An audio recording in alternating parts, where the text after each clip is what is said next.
Ny Genesis toko fadimy amby efapolo dia raisitsika izy io ny andininy fahafito ambin'ny folo ka hatramin'ny faha valo amby roapolo. Genesis dimy amby efapolo andininy fito amby folo ka hatramin'ny valo amby roapolo. Zao ny vaky ny teny ny soramandry amin'izy io amin'ny efatra amby efapolo ao dia hoe ny nampahafantarany Josefa ny ralahany fa izy no Josefa sy nanirahany haka ny rainy. Vakitsika ny andininy fafito amby folo amin'ny Genesis dimy amby efapolo amin'ny anaran'ny Tompo. Ary ho farao tamin'i Josefa lazao amin'ny rahalahinao, izao nataovy ataingeny ny entana hoentin'ny bibinareo ka mankanesany amin'ny tany Kanana. Ary alao ny rainareo sy ny ankonanareo ka mankanesa ty amiko, ary dia omeko anareo ny tsara eto amin'ny tany Egypta, ka ihinana ny matavy eto amin'ny tany anareo. Ary ankehitriny efa nomena teny ianao, ka izao nataovy makasarety amin'ny tany Egypta hitondranareo ny vady aman-janakareo, ary ento ny rainareo ka mankanesa ty. Aza malaheliny amin'ny fanakareo fa anareo zay tsara eto amin'ny tany Egypta rehetra. Ary nataony zanak'Israely zany ka dia nomeny Josefa sarety izy araka ny tenin'ny Farao, ary nomeny vatsy koa hoentiny eny an-dalana izy. Ary izy rehetra samy nomeny akanjo indray miovavy, fa Benjamina kosa nomeny sekely volafotsy 300 sy akanjo 5 miova. Ary zao kosa no nampitondrainy ho andrainy borikila 10 nitondra zavatsoa avy any Egypta, sy briky 10 nitondra vary sy mofo ary vatso an'ny rainy hoentiny eny an-dalana. Dia nampandehaniny rahalahiny ka lasa nandeha izy ireo. Ary Josefa taminy, aza mifanditra eny an-dalana ianareo. Dia niakatra avy tany Egypta izy ireo ka tonga tany amin'ny Jakoba rainy, tany amin'ny tany Kanana. Dia nilaza taminy izy ka nanao hoe mbola velona ihany Josefa, zay izy no mpanapaka ny tany Egypta rehetra, kanefa nangatsika ihany ny fony Jakoba fa tsy nino azy izy. Dia nolazain'izy ireo teny rehetra zay efa nolazainy Josefa taminy. Ary rehefa hita ny sarety zay efa nampitondrainy Josefa hitondrana azy, dia izay vao velona indray ny fanahin'i Jakoba rainy. Ary Israely, aokary fa mbola velona ihany Josefa zanako, andeha aho ka ahita azy dieny tsy mbola maty aho. Tosatsika ny vaky teny marika toko 10, marika toko 7 andininy 3 amby 30 ka hatramin'ny 50. Marika toko 7 filazantsana marika dia ny toko 7 rahatsika izy io ny andininy 3 amby 30 ka hatramin'ny faha 50. Ny soramandry ambony dia avaky toy izao: ny nampianaran'i Jesosy ny mpianany anetri-tena sy ifankatia. Ary tonga tao Kapernaoma izy, ary efa mbita ao an-trano Jesosy, dia nanontany ny mpianany hoe inona ny adinareo hevitra teny an-dalana? Fa tsy nateny izy satria efa niady hevitra teny an-dalana izy ny amin'izay lehibe indrindra. Ary efa tafapetraka Jesosy, dia niantso ny 12 izy ka nanao taminy hoe raha misy teo voalohany dia atao farany amin'izy rehetra sy mpanompon'izy rehetra izy. Ary nandray zaza izy ka nametraka azy teo afovoany. Raha notrotrony ilay zaza dia hoy izy tamin'ny mpianany: nazovo mandray zaza iray tahaka itony amin'ny anarako dia mandray ahy, ary nazovo mandray ahy dia tsy mandray ahy fa izay naniraka ahy. Ary hoy Jaona taminy: mpampianatra, nahita olona anankiray namoaka demoni tamin'ny anaranao zahay, ka nirarana izy satria tsy nanaraka antsika. Hoy Jesosy: aza mandrara azy, fa tsy misy olona zay hanao asa lehibe amin'ny anaraka teny ratsy ahy vetivety, fa izay tsy manohitra antsika dia momba antsika. Fa na iza ny manome anareo rano eran-kapoaka hosotroinareo satria ny Kristy ianareo, dia lazaiko aminareo marina tokoa fa tsy hovery ny valim-pitiany. Ary na iza no matafotoana na iray azy amin'ireo madinika mino ahy ireo, dia tsara ho azy, raha natonana vato lehibe fiksoam-bary ny vozony ka tsipy ao anaty ranomasina izy ary raha ny tananao manafotonanao tapaho izy fa tsara ho anao ny hiditra kilemaina any amin'ny fiainana noho ny manana tanana roa nefa rina any amin'ny elo dia any amin'ny afo tsy azo vonoana ary raha ny tongotrao no manafotoananao tapaho izy fa tsara ho anao ny hiditra mandringa any amin'ny fiainana noho ny manana tongotra roa nefa arina any amin'ny elo ary raha ny masinao no manafotoananao esorialy izy fa tsara ho anao ny hiditra tokamaso any amin'ny fanjakan'Andriamanitra noho ny manana maso roa nefa arina any amin'ny elo ary ny kankany tsy maty ary ny afo tsy vonoina fa samy voasira amin'ny afo izy rehetra tsara ny sira fa raha tonga matsatso izy inona no entinareo mampody ny tsirony aoka izy sira ao anatinareo ka miavana tsara ianareo tozatsika ny vaky teny amarana anazy dia zay voasoratra ao amin'ny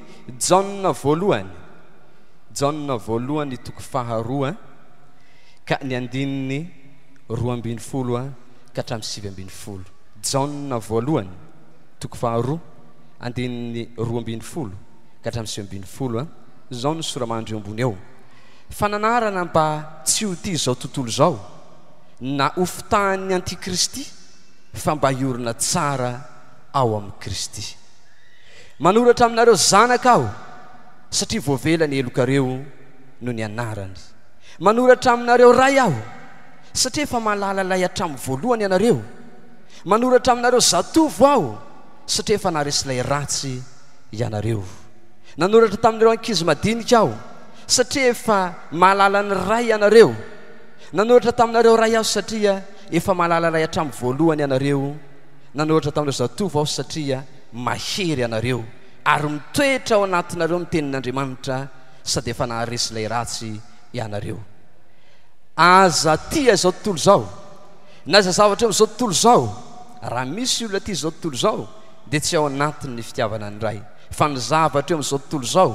dia ny filany nofo sy ny filany maso ary ny rehaka momba zao fiainana izao dia tsy avy amin'ny ray fa avy amin'izao tontolo zao ihany ary mandalo zao fiainana zao sy ny filany fa zay manao ny sitrapon'Andriamanitra no maharitra mandrakizay. Rankizy zao no rafarany ary tahaka ny efa renareo fa ho avy ny antikristy sady maro no antikristy efa tonga sahady koa izany no ahafantarantsika fa izao no rafarany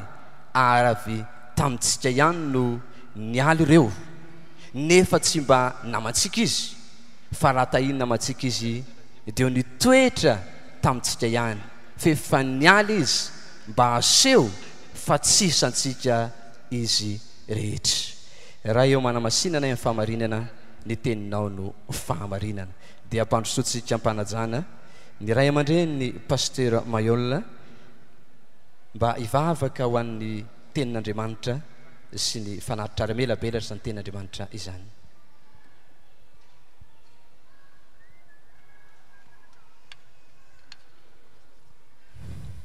Araka hivavaka isika. Jehovah Andriamanitra ray, Andriamanitra Abrahama ianao, Andriamanitra Isaka, Andriamanitra Jakoba. Lehibe ny fitiavanao sy ny famindram-po magaga zay nomenao anay ka nahatafavory maro anay eto amin'ity gymnase ny gouvern'ny Tsenengay ity atia Tuliara an'izao sabata 10 volana avril izao. Androany tokoa ny fotoan-dehibe anamarihana ny 10 taona an'izao fiangonana izao, nitokanana ny fiangonana voalohany izay lehibe eto Tuliara teny Taondakoro tamin'ny sabata lasa iny. Koa dia isaoranay ny anaranao satria fotoan-dehibe no fotoananay androany satria dia isy fana maro koa n'olo tena ho anao hiara-maty amin'ny Kristy, hiara ilevina, hiara hitsangana aminy amin'ny fiainam-baovao araky ny soratra masina. Misaotra koa ny amin'ny fanatitra sy ny fahafolokarena sy ny fanatitra hafa zay atolotra eo anao satria nitahinao sy nambininao izay dia nitondra n'izany am-pifaliana koa voninahitry ny anaranao. Dia mitanena ary Jehovah ao amin'ny alalan'ny vaky tenin'ny soratra masina zay novakina teo fa mihaino indray zay ny amin'ny hafatra zay omenao ny tsiraray avy. Anao ary Jehovah nidera sy nihaja amin'ny voninahitra mandrakizay anaran'ilay Jesosy Kristy tomponay sy mpanjakanay matiny levona nitsangana araka ny sorotra masina no angatany izany mivavaka izany ho azy ny dera hatramin'ny taloha indrindra ko mandrakizay halleloia amen dia manasa antsika ary mba hamonjy toerana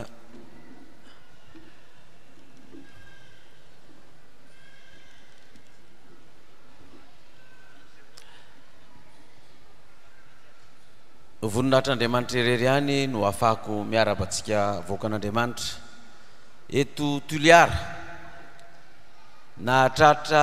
ny 5 taona ny fiangonana apokalipsy izay ho mariantsika androany hankalazana an'Andriamanitra sy hanomezana voninahitra ny anarany koa dia ho mariky izany fankalazana an'Andriamanitra sy fanomezantsika voninahitra ny anarany amin'izao 5 taona antsika izao dia itehaka faran'izay mafy dia mafy tsika miaraka amin'ny feo mafy manao hoe wala tsy tena mafy izany raha ny amaroantsika feo mafy manao hoe faran'izay mafy hoe asy fitehaka zany anomezantsika voninahitra ho an'Andriamanitra arapaina manokana koa ireo fiangonana avy amin'ny faritra tsiraray avy manodidina sy ireo avy any amin'ny faritany sy ireo solotena rehetra tonga eto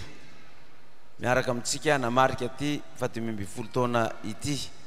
tsy adino ny miaraba ireo pasteura missionnaire evangelistra zay tonga maro eto koa ny solotena ny fiangonana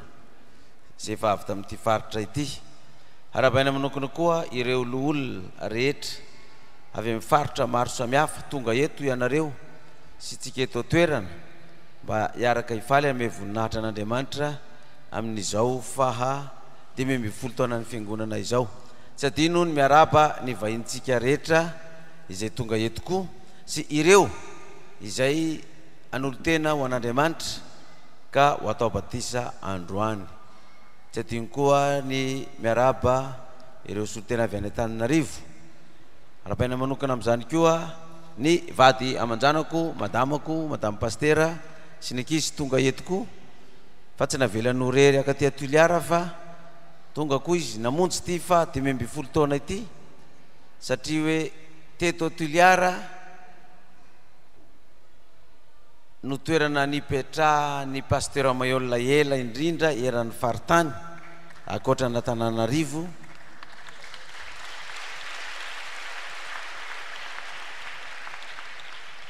raha ny fampianarana apokalipsy no jerevana satria dia tamin'ny 2002 janvier 2002 zany tonga teto Toliara tonga teto tapabolana dia nipoka ny barazy nikatona ny lalana dia nalalaka teto Toliara nanao ny fampianarana apokalipsy nandritry ny 3 volana mbola tsy nisokatra ny barazy naverina ndray 3 volana vita mbola tsy nisokatra ihany ny barazy nahazo tany amin'izay farany io andakoro zay fiangonana nitokanana nanamarena zao 5 taona izao arabaina manokana ny régional ny Tomasina ny paroasy ny fiangonana andakoro ny azafady Toliara ny fiangonana régional ny Toliara ny paroasy eto Toliara ny fiangonana andakoro sy ny Foibe izay nitotona fotsy na andro na masaka ho fanamariana izao fankalazana an'Andriamanitra amin'ny tratrarana ny 5 taona izao dia vita somatsara izany fiangonana izany ary atsika zay nandalo dia nahita fa manga sy fotsy hatrany amin'ny carreau ka dia omena voninahitra Andriamanitra sy zava-dehibe ny fanamariantsika izao 5 taona izao dia mampahery ireo zay mbola ao andalam-pandroenana ny fiangonana ao nefa mamarana koa eto Toliara fa za manokana dia mba afaka mirehareha amin'Andriamanitra fa vahoaka matotra ny voakan'Andriamanitra eto Toliara ary vahoaka mandroso ny voakan'Andriamanitra eto Toliara satria dia miamaro hatrany ho voninahitr'Andriamanitra satria dia avy eto Toliara hatrany Fort Dauphin sy ny commune manodidina any dia misy apokalipsy avy eto Toliara mandrapatonga any Morondava Ranomorotsiraka Atsinanan'iny faritany Toliara defa misy apokalipsy raha mamakivaky aty ampovoany indray de ataoko hoe tonga hatrany lakakany iosy fa iny moa efa mahazo ny faritany Fianaratsoa fa efa maka aty atsimo aty fa iny voaka an'Andriamanitra feno ny apokalipsy dikan'izany tsy maty atoka ihany any janona 7 volana teto Toliara zany fa ny asa tany de nanisy zezika de tany tsara de namoavoa zato avoeny ko de voninahitra de ho an'Andriamanitra irery any ho azy eny dera sy voninahitra mandrakizay isarako manokana koa ny fiangonana eto Toliara sy ny régional sy ny paroisse ny amin'ny fandraisana ny vahiny ny fandraisana anay tsiraray avy fikarakarana ny sakafo satria dia nanao ny ainareo tsy ho zavatra ianareo ary tsy nandro andro amanalina na fitokatrano ny fiangonana ny cellule dia nanao toro karakara sakafo na mana ny vahiny rehetra karakaranay tsy adino koa ireo diakona nanao ny fandaminana rehetra ny hôtesy izay nanao ny fandaminana sy ny fandraisana rehetra kosa de nafinaritra na ny fitafiana nanaovana ary zany fa de nanome voninahitra an'Andriamanitra izany tsy adino koa ireo mpitandro zava-maneno sy ireo mpitandro filaminana izay niaraka tamintsika sorana koa Andriamanitra satria dia ny mpitondra fanjakana isana mbaratongany teto Toliara na ny mpitandro filaminana na ny manam-pahefana na ny sivily na ny fitsarana na ny région na ny distrika na ny commune na ny fokotany dia nandray anay pasteur Mayola sy pasteur Didier am'izao 5 taona izao nitsodrano nakasitraka atsika ko dia omena voninahitra Andriamanitra satria efa fantatra eran'izao tontolo zao ity fiangonana ity androany isika ho fanamarena zany 5 taona zany de nisy conférence natao de nisy olona maro an'olo tena ho an'Andriamanitra indray ireo olona ireo dia naheno ny fampianarana apokalipsy ny fandarana natao tamin'ny radio sy ny télévision maro teto Toliara isaorana manokana koa ireo eny manjery ireo ao ny Sotalily ny TV Plus ny radio université ny radio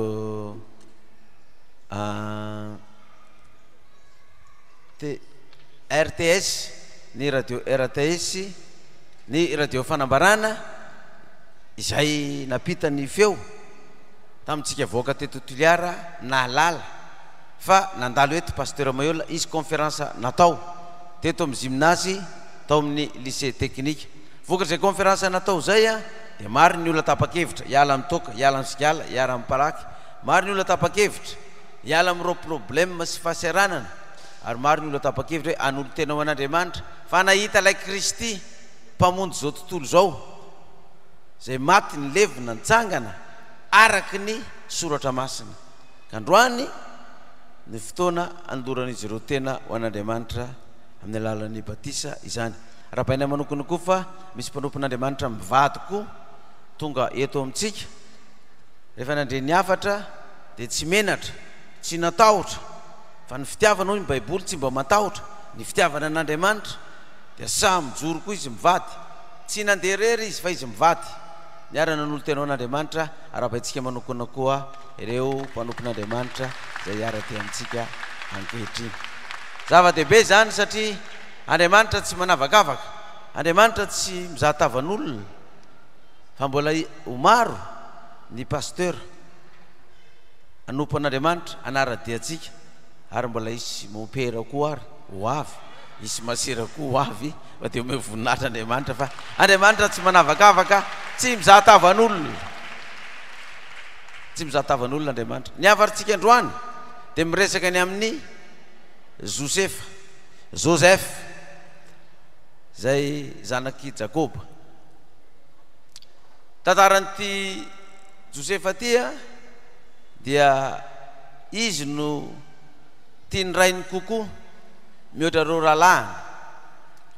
Jakoba moa dia nananjanaka maro ary niteraka ny fireneny Israely 12 ka ity Josefa tia dia tiany rainy manokana oarina amin'ny zanany nefa ny mpanofo zany izy ty mahita nofo izy dia tatarainy amin'ireo rahalany reo ary nisy nofo izay nahatonga ny rahalany ho velom-pelonana taminy dia raha vakitsika ny Genesisy mba tsara ho mariantsika kely io nofony rahalany Josefa io ao amin'ny Genesisy 7:30 tsika jery azy kely Genesisy 7:30 lohateny eo dia nankalany rahalany Josefa azy sy no ivarotany azy ho andevo 7 ka hatramin'ny 4 ary tian'ny Israely mihoatra noho ny zanany rehetra Josefa satria zanaky ny fahaterany izy ka nanaovany akanjo lava ary noho nitany rahalany fa Josefa no tian'ny rainy mihoatra noho n'izy mirahalavy dia nankahala azy izy ka tsy nazaka hanao teny tsara taminy dia eto amin'izay ary le nofon'ny Josefa nitondra fankalana taminy koa 5 ary no nanofo Josefa ka nambarany tamin'ireo rahalany dia vao maika nankalany azy izany fefa nilaza taminy hoe izy mba hinohy kely ange izao nofo zao indro na me amboara tany an-tsaha isika ary indro ny arina ny amboarako sady ny joro ary indro ny lahatra manodidina kosa ny amboaranareo ka ny koka teo anatrehany amboarako ary hoy ny rahalany taminy ha moa anjaka aminay tokoa va ianao na napaka anay tokoa va ianao ary zany nofony sy teniny zany dia vao maika nankalany azy ary nanofindray izy ka nolazainy tamin'ny rahalany dia hoy izy indro nanofindray aho ary indreo ny masoandro sy ny volana ary nikitana 12 ny ekohaka teo anatrehako ary nambarany tamin'ny rainy tsy ireo rahalany koa izany dia niteny mafy azy ny rainy ka nanao taminy hoe manahoana zany nofo efa nofisinao zany moa avy tokoa va ianao sy ny reninao sy ny rahalanao ka ekohaka amin'ny tany eo anatrehanao dia nialina azy ny rahalany fa ny rainy kosa nitadidy izany zavatra izany ary lasa ny rahalany ny andriondry ny rainy tany Sekena zay zany nofony Josefa na ny nofo saloim-bary 12 izany ny 12 ny ekohaka tamin'ilay anazy na ny nofo kitana 12 koa izy ny 12 ny ekohaka teo amin'ny kitana anankiray izy zany io kitana ekofana io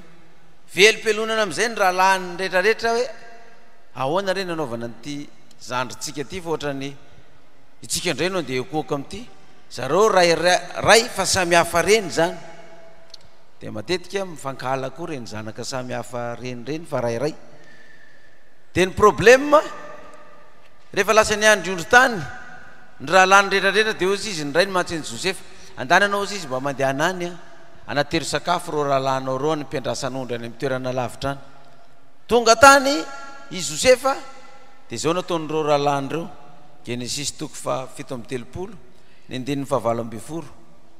ary natazana azy eny lavidavitra eny ny rahalany koa raha tsy mbola nanakaiky azy Josefa dia ndray tetika mono azy izy dia niresaka izy hoe indry tamin'ilay mpanofy koa kehitriny andeha vonoitsika izy ka tsipitsika eo anatiny anankiray amin'ireo lavaka ireo ary dia aoka olazaintsika hoe efa lany ny biby masika izy dia ho hitatsika amin'izay na anahoana ny nofiny zany hoe reto rahalany reto zany dia te contre le nofy satria faminanina io andeo toerana zany faminanina zany fa atsika tsy anaiky an'izany ho tanteraka amintsika eto fa ao nitsika no andeha ekohaka amin'io ao nitsika no andeha angataka amin'io fa tsisy anaiky an'izany fa andao vonoina io dia tsy ho tanteraka ny nofiny andao vonoina io dia tsy ho tanteraka ny faminaniny fa mpaminany sandoka io fa izy koa ny andeha ekohaka sy anaiky an'io hoe io no lehibe tsika izy ny anaiky an'io io no lehibe tsika tsisy anaiken'izany eto fa ndao vonotsika hoy ny rahalahy iny rahalahiny azo resahana koa zany amin'ny ara-panahy hoe misy mpirahalahy amin'ny fiangonana dia misy anankiray mpaninofy dia nilaza le nofy hoe ianareo ekoaka amiko daholy dia velom-pelonana daholy le rahalahy rehetrarehetra dia hoe andao rangahy tao zay aminonana io amin'ny lafiny ara-panahy dia zao andao toerina zay fampianarana ataony rehetrarehetra andao lazaina fa devoly sy mpaminany sandoka io fa tsy izy io hoy le rahalahy tandreminareo sa mba manaraka an'io fa loatsika hitambatra hiaraka aty daholy hiaraka amono an'io ka dia andefasana lainga sy andefasana tsao rehetrarehetra ho lazaina fa bibilava ho lazaina fa mpaminany sandoka ho lazaina fa devoly ho lazaina fa manompo sampy ho lazaina fa efa manao sorona indray zany le famonoana ara-panahy tahaka ny hoe ny rahalany Josefa nitady amono azy dia ndao alatsaka anaty lavaka dina tokoa ny zavatra natao nalatsaka ataony anaty lavaka tokoa ny io Josefa io hoe Genesis toko fa 17 ihany no vakitsika dia toizatsika ndiny 1:20 ary Robena nandre izany dia namonjy azy tamin'ny tanany ka nanao hoe aza dia mamono ny ainy isika ary koa Robena taminy aoka tsy andatsadra ianareo atsipaza ao amin'io lavaka ety anefitra io izy fa aza misy maninjy tanana aminy ianareo mba hamonjeny azy amin'ny tanany rahalahy nitondrany azy any amin'ny rainy indray ary rehefa tonga tao amin'ny rahalahy Josefa dia nendany ny akanjony dia ny akanjo lava teny aminy dia nibetainy izy ka natsipiny tao ny davaka ary maina ny lavaka tamin'izay ka tsy nisy rano tao natsipy tao anaty lavaka tsy misy inona Josefa tsisy rano dia misy olona nge milaza nyity fiangonatsika ty koa lavaka tsisy rano io zany hoe tsisy fanamasina hony ato lavaka tsisy rano tsisy fanamasina zavatra devoly io mivoatao nareo fa lavaka tsisy rano fa Josefa natsipy tao anaty lavaka inona tsisy rano maty Josefa tao sa tsy maty ka tsy pazo anaty lavaka misy rano anao fa sepotra ao anao mangatsika anao maty ao ianao ka ny sasany zany lavaka misy rano no misy azy dia miletika anaty lavaka misy rano ao izy dia angatsika ao izy dia ho maty ao fa ty lavaka tsisy rano mba tsy hahafatany Josefa dia tsy maintsy nandalo tao amin'ny lavaka tsisy rano izy aloha zany ina ny zavatra nitranga raha toy izany vaky teny io andiny 5:20 dia nipetraka ninakany izy ireo ary sendra nanompony masony ka natazana findreo nisy Ismaely hitany aradia avy tany Gileady ary ndrameva nitondra didikazo dia Nekota sy Balsama ary Lota izay nentinidina any Egypta ary hoy ny Joda tamin'ny rahalany inona ny soa azotsika raha mono ny rahalahintsika sy anafina ny rany isika andeha amiditsika amin'ireo Ismaelita reo izy ary eo ka tsy hanino azy ny tanatsika fa rahalahintsika sy nonofontsika ihany izy dia nanaiky ny rahalahiny dia namidiny tamin'reto Ismaelita reto zany Josefa namidy andevo reto Ismaelita reto direction ho any Egypta dia hivarotro dia nahita entana izy teny an-dalana nahita tovolahy anankiray 19 taona tsara tarehibe azotsika tombony ty raha midy any Egypta fa ndao vidina ty etam-barotra ty dia nividiny zareo Josefa dia noentiny tany Egypta rehefa tonga tany Egypta tonga tao an-tsena raikitra amin'izay ny varotra ny lamba sy ny zavamanitra rehetrarehetra varotra andevo teo koa dia iny nisy olona manam-pahefana tao Egypta nitady andevo mba ho ampiasaina ao amin'ny tokantranony tena andeha tany an-tsena hividy andevo tsy hividy omby fa andevo no vidiny jerijery karazana andevo teo izy jerevany Josefa ty tovolahy tena mbola matanjaka tsara sady mbola tanora mety mavita asa tsara izy ty ohatrinona ny vidin'io vitany ady varotra lafy Josefa dia nanaraka nyty pontifo Farao ity izay lehibe ny vidy azy dia rehefa nividiny dia nataony ny asa tao amin'ny tokantrano ary ina ny zavatra nitranga tao anatin'izany izy ny asa tao tokantrano zany Genesis toko 7:30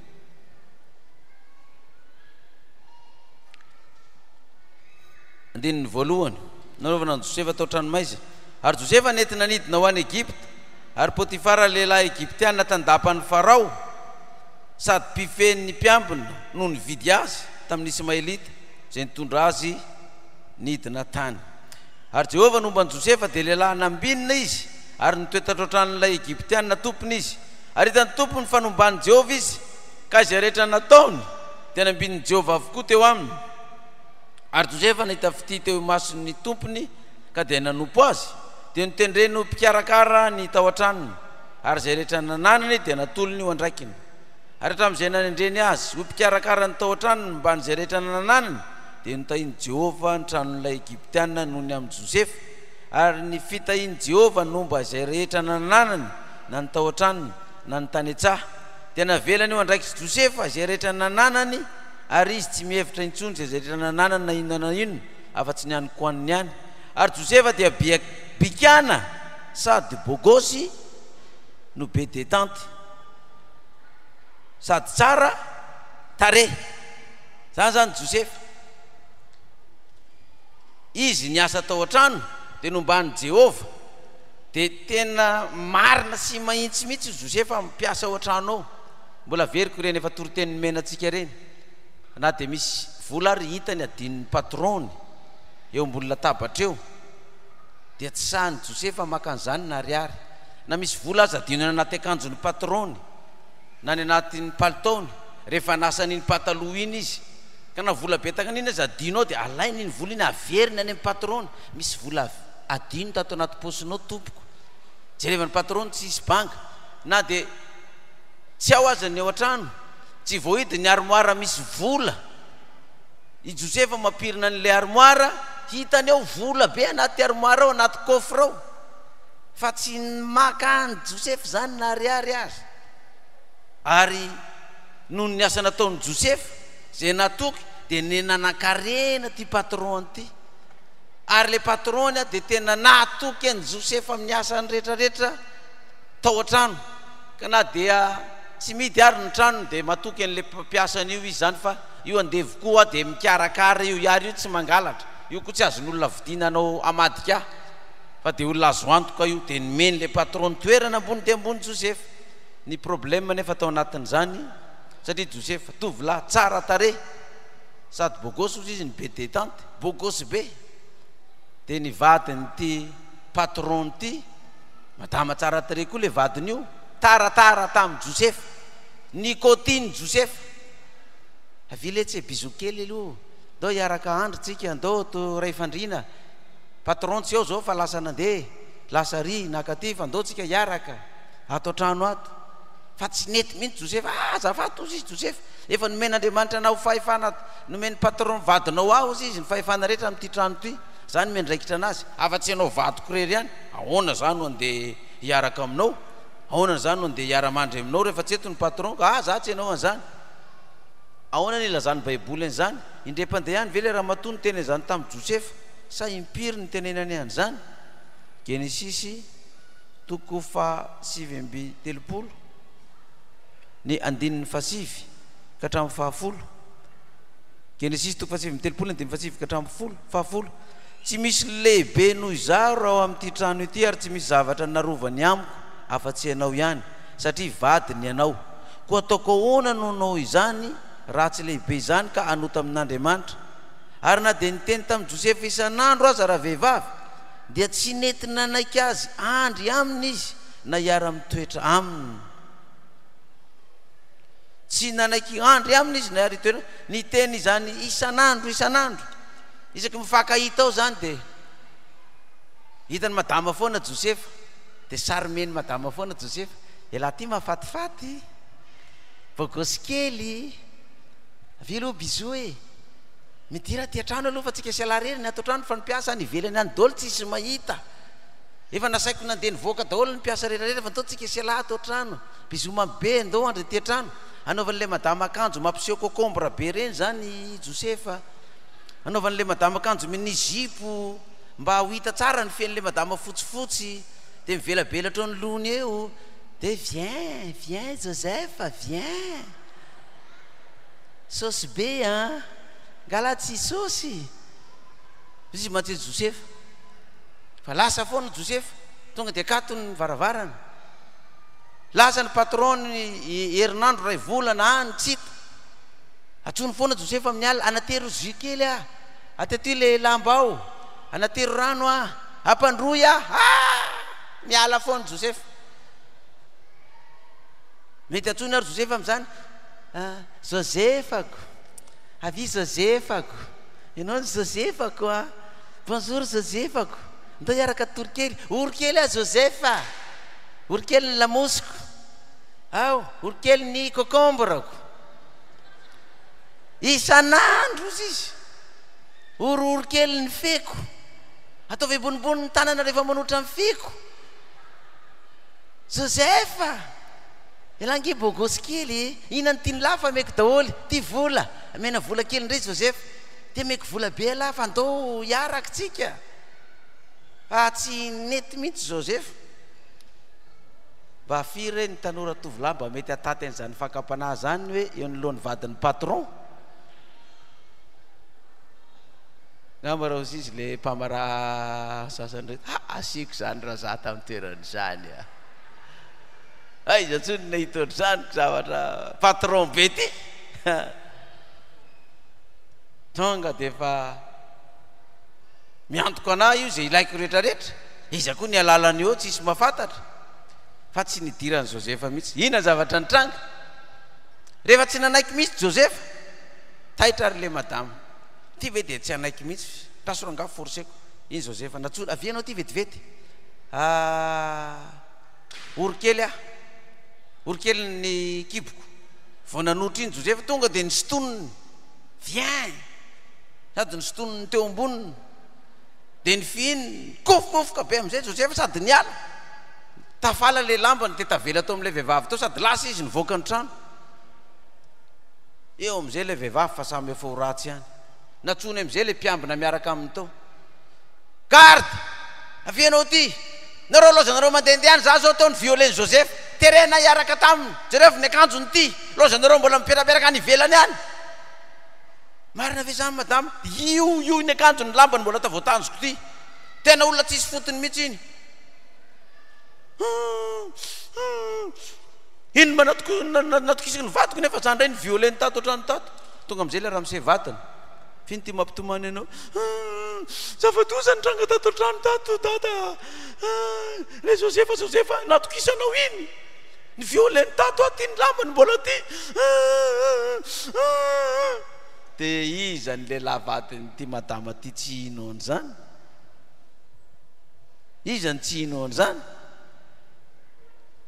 Josefa vianao ty ino zany nataony lahy tamin'ny vadiko zany za tompoko tsy naninona azy mihitsy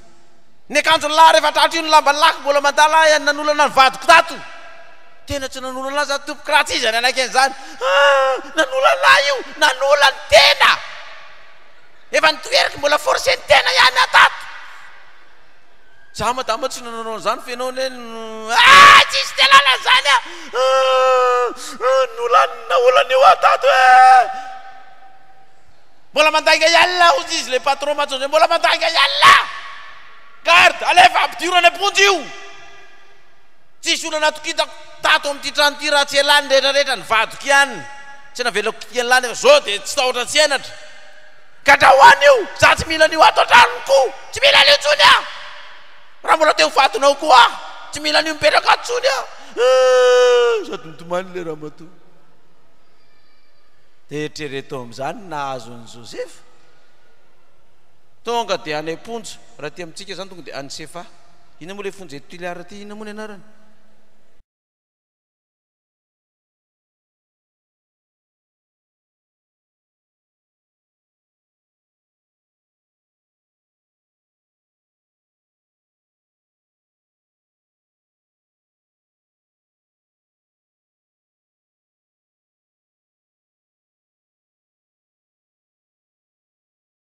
ambala be io ny anaran'io fiangonana be ao io ary rehefa tonga ambala be io koa mivavaka ny olona sao tsy mivavaka ao ny repitany filaminana reto rehefa tonga ao fe ny olona mivavaka ihany izy rehefa tonga ambala be eo misy olo ao vao mivavaka lasa tany Josefa rehefa tonga tany izy nisy mpaninofo koa tao mifonja tao nisy piasan'ny mpanjaka tary amin'ny lapatary le mpiservira mpandroso sakafo azy ny anankiray mpanao gâteau tao amin'ny lapan'ny mpanjaka tao nanao diso koa dia nigadra tany Ambalabe zany tao mifonja tao tafaraka tamin'ny Josefa tao koa dia nanonofo koa izy roa lahy nanonofo zay izy fa nampatahotra be nay ny nofonay tsy hainay ny heviny toy Josefa hoe Andriamanitra mahay milaza ny nofo lazao amiko inona ny nofony laisany dia izy le mpandroso kapoaka zaho izy nanofy fa hoe nisy kapoaka be dia nisy voaloboka dia nasaina noetiko tao ny lon'ny mpanjaka le izy ay zao nidikan'izany nofonao zany hoe nanofo sapakazo anankitelo dia rehefa avy eo nitondra lay sapany azo miaraka amin'le kapoaka noentina tao mpanjaka zao nidikan'izany ozy izy afaka 3 andro dia iverina amin'ny toeranao ao amin'ny lapan'ny mpanjaka amin'ny présidence eo ianao verina amin'ny asanao ianao ha izy koa le anankiray ohatrany tsara zany hevitry ny nofony lerana namana ty zany dia nilaza indray izy zandray ozy izy nanofo koa fa hoe tao anatin'ny atelona dia nanao mofo tsara tarebe a dia rehefa avy eo a iny mofo iny rehefa nateriko tonga diny dia lan'ny voromanidina teo ambony lohako ary tsisy tavelana ny ray azy ina koa ny hevitry zay nofoko zay nofonao zay ozy izy tovy ihany afaka 3 andro ivoaka nyty fonja ty koa ianao fa hovonony ianao dia zao nataony Josefa rehefa mba tonga any amin'ny fanjakanao any amin'ny lapany ianao tafaverina azy mba tsarovy aho izy Josefa atao mponjato mba lazao amin'ny mpanjaka any fa za tsy nanao an'io zavatra nytenen'ny madama io tamiko hoe nanolana anazy zany adinon'le mpanjaka tokoa le zavatra adinon'lay mpandroso kapoaka zany le tenin'ny Josefa fa tateraka tokoa le faminanina io tokoa le mpandroso kapoaka niverina tao amin'ny présidence niverina ny asa le mpanao mofo maty ny tapandoa fa adinon'le afatry Josefa hoe mba tadidio rehefa mba tonga any ianao mba avoaka tato nandeha ny fotoana nanonofy ny mpanjaka ny Egyptianina rehefa nanonofy ny mpanjaka ny Egyptianina dia nanonofy omby vavy may 7 omby vavy matavy 7 dia nanonofy saloim-bary 7 koa maina ary natsoina Josefa hanazavanyio tao mpanjaka rehefa tsarony ty le mpandroso kapoaka ty ny zavatra nyresahany Josefa tany amponja dia hoy le mpandroso kapoaka farany hoe tadidiko izy fa tamin'izany gadra tamin'ny fonja tao a misy le zalahy zay mahay milaza nofy fa zay nofy ny olona nyresahany taminy dia ainy daholo ny manazava anazy ka inona no atao amin'io Josefa io fa omponja ozy fa aleo atsony io ry mpanjaka dia ainy manazavanao ny nofy io hay ozy izy mpanjaka nda natsovy tany aloha Josefa io dia rehefa natsony izy ina nidikan'le nofy omby may 7 no han'ny omby matavy 7 sy lay tany karakaina inona nidikan'izany maina daholo ny fambolena dia ozy izy Josefa hoe zao ny hevitra an'io isy mosary 7 taona ozy izy dia isy tany mahavokatra taona zina 7 taona fa mitadavy ianao olona hamboly sy hikarakara ny vokatra anangom-bokatra mandritry ny 7 taona fa orinany 7 taona dia isy mosary tsy fakahitana eran'ny tany Egypta rehetra dia ozy izy le mpanjaka hoe iza koa moa ny olona afaka anao zany raha tsy ianao mantsy Josefa ka dia ianao no ataoko manapaka an'izany dia nataony Josefa tokoa le fanangonana ny vokatra nandritry ny 7 taona lasa premier ministre Josefa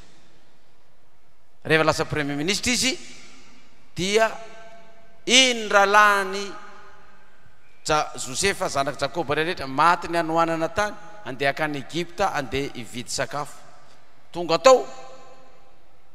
be da be nanaovan'ny Josefa azy nampitahoriny Josefa faran'izay tratra pitsikilo ampidiro amponja aloha rehefa avy eo natsony ray iza moa nareo avy aizy nareo dia izy reto hoe zay zanaky Jakoba firy miralahy nareo zay ozy izy 12 miralahy fa ny anankiray ozy izy maty natsipy tany anatin'ny lavaka dia lan'ny liona ozy izy dia maty iny dia tsy efa maty le rahalahy fa 12 zay iza ny dadanareo Jakoba niodiny Josefa tena le rahalahiko reto ozy izy reto le rahalahiko nanipy anaty andavaky ny tsisy rano ireto le rahalahiko saika hamono aho ireto le rahalahiko ny varotra tamin'ny Ismaelita ka natonga anahy andevo taty Egypta gadra taty Egypta nahitako loza mihitsy ay mbola velona any ve ny rainareo mbola velona any izy ary mbola any koa le zandrinareo faralahy mbola any izy aiza daholo ina any midada nefa zay ny nakaty donc mividy varinareo de miverinao rehefa avy eo sisisa lava be ny tantara moa zany fa tadidiny Josefa reto rahalahy reny le na saika mono azy de noho n'izy hoe nanofy salohimbary fito de nekoka ataony lohany salohimbary raiky amby folo nekoka atao amin'ny anazy kitana raiky amby folo nekoka atao aminy de tadidiny Josefa tsara reto rahalahy reto fa reto rahalahy reto tsy nalala any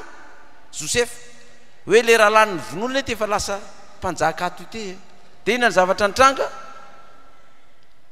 nandeha tao ny tantara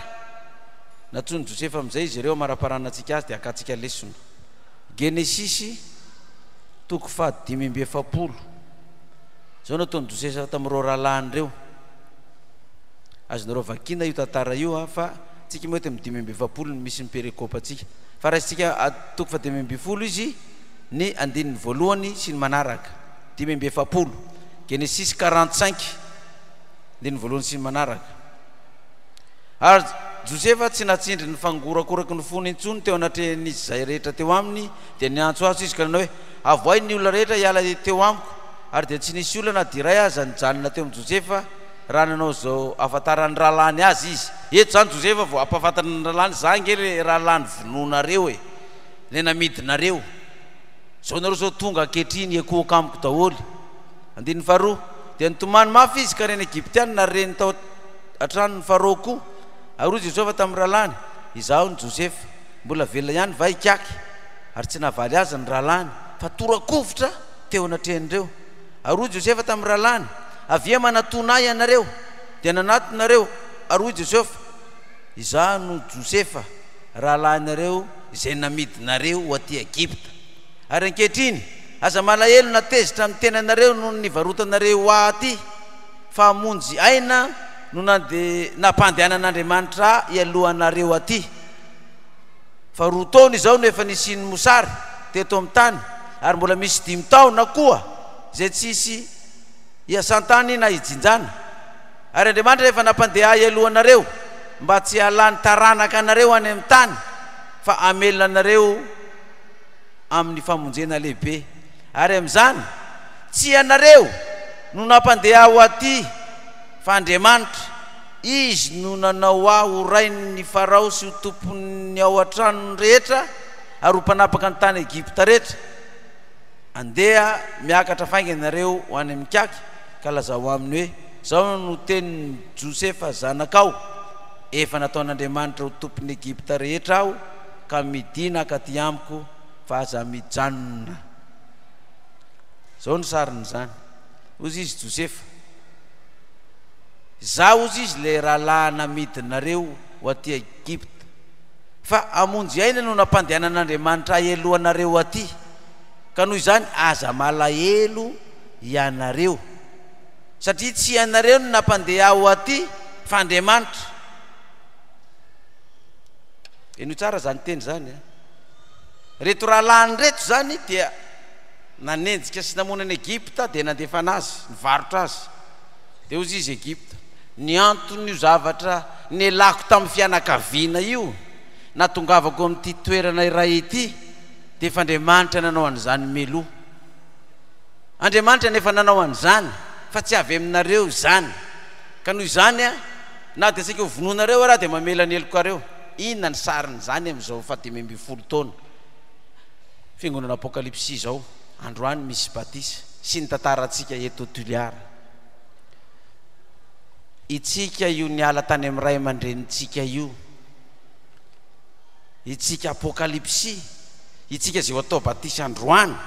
io niala tany amin'ny fianakavitsika sy ny ray aman-drenitsika sy ny raitapo amintsika io enao rery mety niala tao de halan'ireo fianakavianao reo anao hialan'ireo raitapo aminao reo ianao de nataony zay aminonanao tsy meny anjara tsony ianao amin'ny tany ambolena tsy meny anjara lovy ianao amin'ny biby fiompy amin'ny varotra zay tokony anjaranao na trano tokony hipetrahanao ny roasiny ianao ndana miala eto raha mbola naranaraka an'izany fivavahana apokalipsy zany dana mandeha tsy avana itsony tsy mifampiditra pasana raha misy mahazo anareo any aza mitararaina aty fa ho latsainay hoe dana makany amin'ny maolona fa nga tsy isy volany nga tsy isy sakafo any no aty ny mangataka fa volonkarenareo ary laniny fotsiny any isika io Josefa io ny rana iala tany amin'ny tany misy atsika ny roana tany amin'ny tany misy atsika ny raha latsika ihany ny fahavalontsika sady tsy tiatsika na ny anabavitsika na ny raha vavitsika raha vehivavitsika ianao rery no tao amin'ny fianakaviana no lasa ny ala tao de lasa any ianao tsy fantany zareo zay nahazo anao any kanjo i Josefa nandeha ity kay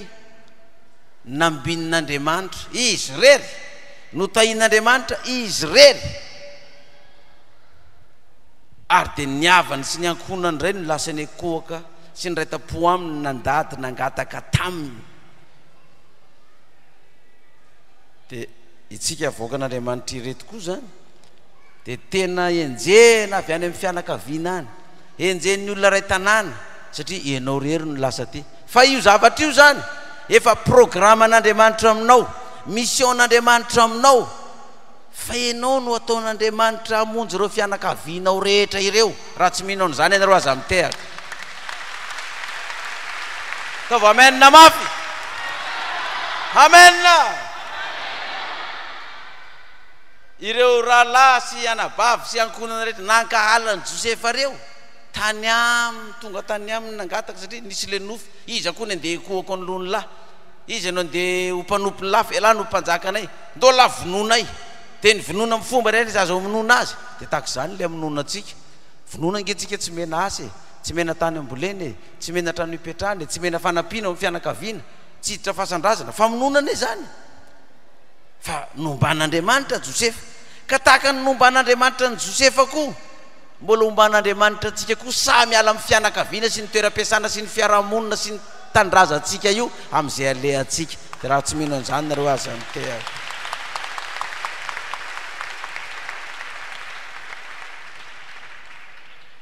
de avy reo de ekohaka aminao koa ary Josefa nandeha tany amin'ny tany niala tao amin'ny fianakaviany sy ny raha lanitsy ny raita-po aminy de nandeha izy fa izy de nandeha nahintsy nandeha nanao ny marina nahita asa izy nandefa ary izy namidy de nahazo asa fa izy de marina teo anatrehan'Andriamanitra ary Jehova nomba azy fa tsy hoe lasa tany izy de nanao ny adalana sy ny rehetrarehetra fa tena nandeha mahitsy marina izy tsy nanao kolokolo izy tsy nanao afera maizina izy tsy nanao trafika amon'olona izy sisy ohatra hoe andeha hanao trafika bois de rose tsy haiko hanao trafika na inona koa tsy nanao an'izany izy fa tena nandeha tamin'nitsy sy nandeha tamin'ny marina de nomba anazy Andriamanitra rehefa avy eo lasa premier ministre izy tsy fantany fianakaviany akoriny izy tonga nandoalika teo anatrehany daholo am'izay ny fianakaviany araky le nofy zay lazany hoe vonoa ty de totanteraka ny nofy androany koa zany tsika misy Josefa betabe koa hiala amin'ny fianakaviana androany hiala amin'ny fiangonan'ny-drazana sy ny sisa ho atao batisa androany ohatra ny Josefa koa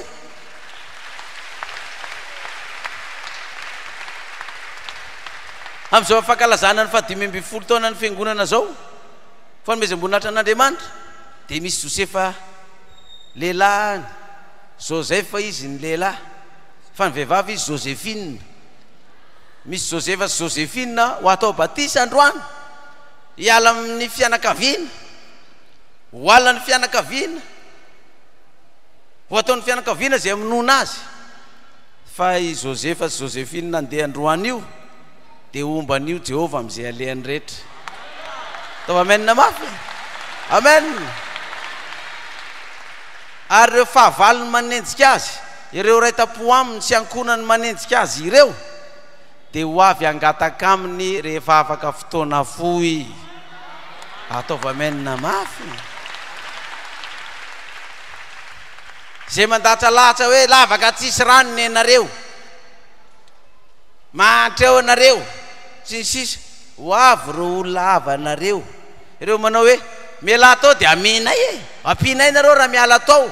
omenay asa nareo raha miala tao omenay financement nareo raha miala tao fa raha mbola ao nareo na raha 20 ary na franc tsisy ariary mivoaka aminareo zany raha mbola ao fa tadidio fireo olona reo enao zay mandeha ombanao Andriamanitra fa ho ataon'Andriamanitra ekoaka aminao ohatra ny rahalany Josefa koa reo rahalanao sy anabavinao reo amin'izany zavatra teneniny zany raha tsy mino an'izany ro aza mitehaka amen. Dia izay nampatonga mivaky tenitsika ato amin'ny Genesis 5:7 ile 7:20 hoy Farao tamin'ny Josefa lazao amin'ny rahalanao izao ataovy atengeny ny entana hoentin'ny bibinareo ka makanesa any amin'ny Kanana ary alao ny rainareo sy ny ankohonanareo ka makanesa ty amiko ary dia omeko anareo ny tsara amin'ny tany Egypte ka ihinana ny matavy eo amin'ny tany ianareo ary ankehitriny efa nomena ny teny ianao ka izao no ataovy maka sarety any amin'ny tany Egypte hitondranareo ny vady aman-janakareo ary entony rainareo ka makanesa ty aza malahelo ny amin'ny fanakareo fa nareo zay tsara amin'ny tany Egypte rehetra. Dia rehefa tsara ozy izy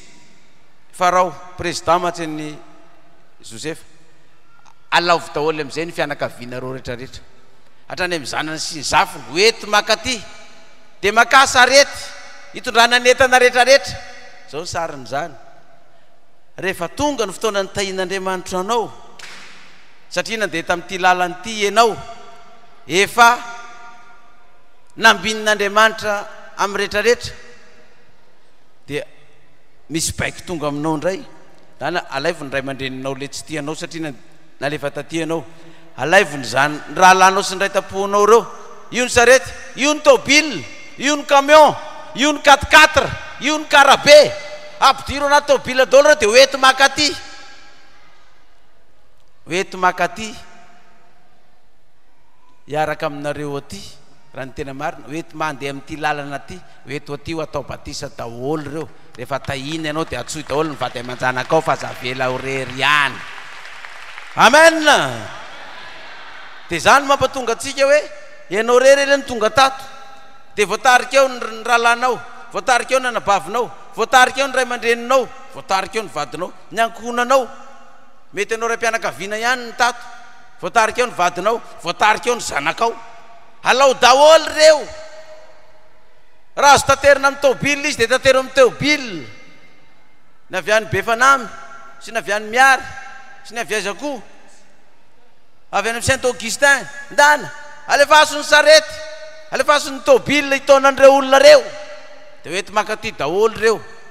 dia aza malahelo an'izay mety hoe fanananao lasany olona any fa ny fitahiana rehetrarehetra eto Egypte ozy izy dia omenanao sy ny taranakao voninahitra le mpanjakany mpanjaka rehefa notahiana sy nambininy Josefa dia nalainy ny ankohonany rehetrarehetra tahaka izay koa tsika rehefa nitahiana sy nambininy tsika ka tonga reo ekoko ny lohatsika dia lazao hoe le Andriamanitra ny vavahako natoy zao fa ndao mba naraka akoho ianareo fa iray igoka ihinana sy isotro ny fitahinana ny men'Andriamanitra rehefa tonga ty amiko ianareo. Nandava endralany Josefa sy ny rainy sa tsy nanda? Tsy nanda fa tonga ry zareo satria efa voapirofo ny herin'Andriamanitra tao amin'ny Josefa. Dia inona ny zavatra mitranga raha vakiny rehefa vaky teny amin'ny Marka nampianarin'i Jesosy ny olona ny mpianany anetrinina ozy izy anetry tena Marka 5:7 Marka 5:7 fakitsika ny manomboka ny andininy 7:30 ka hatramin'ny 7:30 nampianaran'i Jesosy ny mpianany anetry tena sy ifankaty ary tonga tao Kapernaum izy ary rehefa mbe tao trano Jesosy dia nanontany ny mpianany hoe inona no idinareo hevitra teny an-dalana fa tsy nateny izy satria efa niady hevitra teny an-dalana izy ny amin'izay lehibe indrindra. Rehefa niperaka Jesosy dia niantsony 12 lahy izy ka nanao taminy hoe raha misy teo voalohany dia atao farany amin'izy rehetra sy ho mpanompon'izy rehetra ary nandray zaza izy ka nametraka azy teo voany ary nitrotrony ilay zaza dia hoy izy tamin'ny mpianany nazovi no mandray zaza iray taky hitony amin'ny anarako dia mandray ahy ary nazovi no mandray ahy dia tsy mandray ahy fa zay naniraka izao ny sariny zany. Rehefa tonga ny Egypte Josefa dia nisy fanetretena be tao aminy tao na tonga ny patrony natoky azy nataony mpanapaka ny oatran'ray manontolo nisy fanetrena be tao amin'ny tao na tonga ny mpanjaka nametraka azy ho premier ministre hitantana ny fireneny zany hoe misy olona zany vahoaka an'Andriamanitra na dia any Egypte any ary ny toerana misy azy dia mbola miorina izy marina mbola mahatoky izy amin'ny fanomponana zany Andriamanitra zany eo amin'ny lehibeny sy ny mpampiasa azy dia olona mahitsy sy marina izy fa sady tsy mangalatra izy ny tsy manao zavatra dratsy izy ka na dia nivady ny patron zao azy ny manadaladalana azy sy mikitikidika azy eo na dia tombontsobe ary zany tsy nidirany zany tovolahy zany tovolahy ho azy Josefa fa nanitry tena zany lehilahy zany zay rehefa zao nanao défilé zao tsika teo ny andro mafana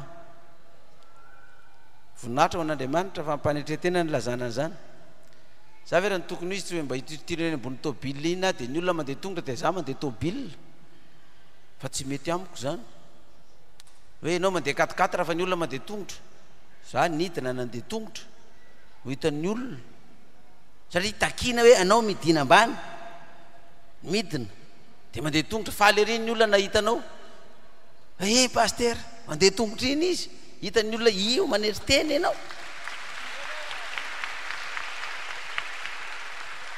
fa tsy sanatry ny vava mandeha tongotra eny dia misy pastera maro mitondra filanjana dia lanjain'ny pastera na ny diakony eny an-dalana dia ny olona mandeha tongotra za lanjainy satria zany tena tsaratsara ato amin'ity apokalypsy ity dia ho lanjaina eran'ny tanàna iny midina mandeha tongotra takina amintsika koa zany rehefa tonga amin'ity lalany ity aoka ny voaka an'Andriamanitra hay anetry tena fa tsy sanatry ny vava ataoko hoe général ianao ny ato na colonel dia zay olona rehetrarehetra dia ho peponao daholo rehefa tsy mitovy amin'ny hevitra anao raha fa tsy anaraka ny teninao na hoe DG anao na ministre na filohan'ny repoblika dia ny fiangonana rehetra zay miresaka aminao dia ho peponao ambany tsy maintsy ny ano arahany eto fa raha vao tsy ny dia efa fakahita avela koa dia mivoaka ny trano dia manakapy baravarana tsy mety amiko triko any amin'ny tribunal za manana fahefana amin'izany satria manam-pahefana anao dia tsy hanetry tena fa midina ambany daholo tsika mipetraka ambany ato am-piangonana tsika moa aty amin'ny toerana gymnase fa ny am-piangonana dia mipetraka ambany ny rehetrarehetra na général izy na colonel na directeur na ministre na iny ambany manetry tena daholo takina amintsika zany fa tsy hoe mba manana fahefana kely ianao any amin'ny toeram-piasana any dia any am-piangonana koa nampiarinao zay fahefanao zay satria ianao pastera na aloha olona ianao ohatran'izany na hoe mba manana fahefana kely diakony ianao na samartaniny ianao dia mampiatra an'ilay fahefana fa tsy mahay manetry tena midina ambany ary jereo tsara ny lazany azy atao amin'ny Jaona satria i Josefa dia tanora le perikopa antsika re amin'ny Jaona voalohany toko faharoa io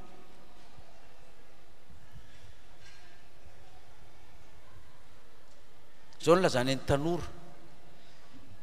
vakitsika manomboka ny 12 ka hatramin'ny 17 manoratra aminareo zanaka aho satria voavelany eloko reo noho ny anarany manoratra Jaona voalohany toko faharoa 12 sy ny manaraka manoratra aminareo ray aho satria efa malala ilay hatramin'ny voalohany ianareo io le ray aman-dreny zany manoratra aminareo zatovo aho satria efa naresy ilay ratsy ianareo les jeunes naresy ny ratsy nanoratra aminareo ankizy madinika aho satria efa malala ny ray ianareo nanoratra taminareo ray aho satria efa nalala hatramin'ilay voalohany ianareo nanoratra taminareo zatovo aho satria mahery ianareo ary mitoetra ao anatinareo ny tenin'Andriamanitra sady efa naresy ilay ratsy ianareo manoratra aminareo zatovo aho Joseph tanora 19 taona dia manoratra aminareo tanora zatovo aho satria mahery ianareo itsika tanora zany zatovo na zazalahy na vavy ao anatin'ny tanjaka ao anatin'ny hery ahafahanao mivelatra na amin'ny ara-tsaina dia asehoy any amin'ny toeram-pianarana rehetrarehetra any mba fiera ianao d'être apocalypsie hoe za apocalypsie raha atao ampianarana ataoko zay azahoana ny voalohany foana atao ampianarana raha tsy tratrako ny voalohany mba ao anatin'ny 10 premier amen dikan'izany mianatra foana ianao zany sanandro sanandro amin'ny firy alina vao matory amin'ny firy maraina dia fa mifo mianatra ny ray aman-dreny kio mampianatra ny zanany kio io zazakely io vao mirava mianatra alohany atory isaky ny riva asevy mianatra ny lesony dia adino ny lesona ny anarany avy eo vita hainao ny lesona mety aty ka e adino ampianary foana ny zaza isanandro sanandro ianareo reny mpianakaviana ny manao an'izany a fa tsy raha mise avy ny tarika posy tarino asainao ampianatra ny zaza izy efa reraka iny raha mise avy ny asa tany tarino io ampianary zanakao raha mise ianao reny mpianakaviana mampianatra ny zanakao sanandro isanandro mba tsy ho rambo ny zanakao io fa ho lasa lohany any ampianarana raha tsy faly am'izany nareo aza mitehaka amen dia tsika mpianatra any amin'ny EPP ataovy zay voalohany ianao any amin'ny CEG ataovy zay voalohany ianao any amin'ny lycée ataovy zay voalohany ianao any amin'ny université aseo io fa major ianao ny lohany any amen satria nareo zatovo izy mahery fa ataovy amin'ny fanetretena zany zavatra izany ka na dia ianao rery ary no tao amin'ny fianakaviana